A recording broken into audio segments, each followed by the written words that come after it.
अर्जुन, जो भोग विलास का भक्त होता है वो परमात्मा का भक्त कैसे हो सकता है?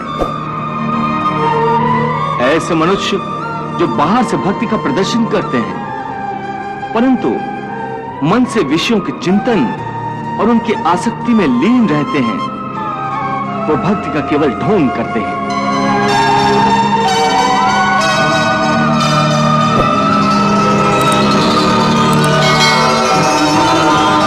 वो योगी नहीं, ढोंगी होते हैं। इन्हें मिथ्याचारी कहते हैं। विषया विनिवर्तन्ते निराहारस्य देहिनः रसवर्जम रसोप्यस्य परम दृष्ट्वा निवर्तते। कर्मेन्द्रियाणि संयम्य य आस्ते मनसा स्मरन् इंद्रियार्थान विभूढ़ात्मा मिथ्याचारः स उच्यते। पार्थ, स्थित प्रज्ञ मनुष्य की बुद्धि स्थिर रहती है, अपने मन पर उसका नियंत्रण रहता है। स्थित प्रज्ञ को भोग और उपभोगों में रस आसक्ति नहीं होती। वो शुभ अशुभ वस्तुओं की प्राप्ति होने के बाद भी न प्रसन्न होते हैं और न दुखी होते हैं। पार्थ, ऐसे महापुरुषों को पूर्ण विश्वास होता है कि ईश्वर सदा सर्वदा उनके साथ है, इसलिए वो किसी भी परिस्थिति में विचलित नहीं होते। ये कहना आसान है केशव, साधारण मनुष्य के लिए इस मानसिक स्तर पर पहुंचना बहुत कठिन है। इसके लिए सांसारिक मनुष्यों को किसी दैवीय सहायता की आवश्यकता होगी। तुमने ठीक कहा अर्जुन, भगवत कृपा के बिना कोई भी कार्य सिद्ध नहीं हो सकता। इसलिए मनुष्य को अपने पुरुषार्थ के साथ साथ प्रभु की भक्ति का भी आश्रय लेना चाहिए।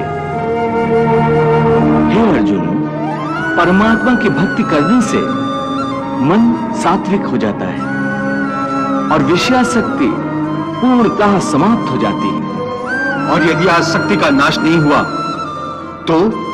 आसक्ति का नाश नहीं हुआ तो मनुष्य का सर्वनाश हो जाता है। सर्वनाश? हाँ पार्थ, सर्वनाश।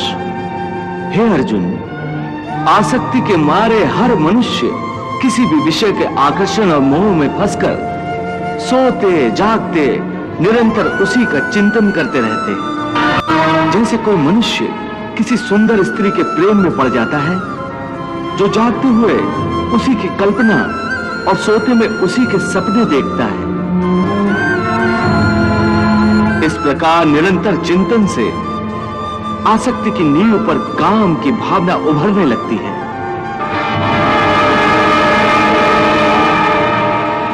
काम या वासना में थोड़ी भी रुकावट आने से क्रोध का आगमन हो जाता है।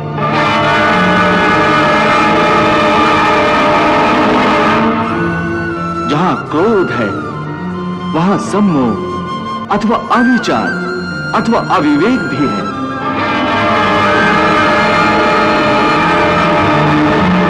जिस प्रकार प्रचंड वायु के झोंके से दीपक की ज्योति बुझ जाती है,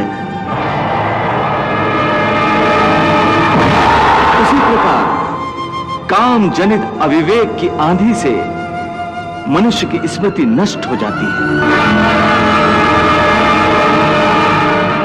और जब स्मृति भ्रंश हो जाता है तब बुद्धि नाश में कितना समय लगता है पार्थ? चैतन्य का नाश होने पर जो दशा शरीर की होती है, ठीक वही दशा बुद्धि का नाश होने पर मनुष्य की हो जाती है।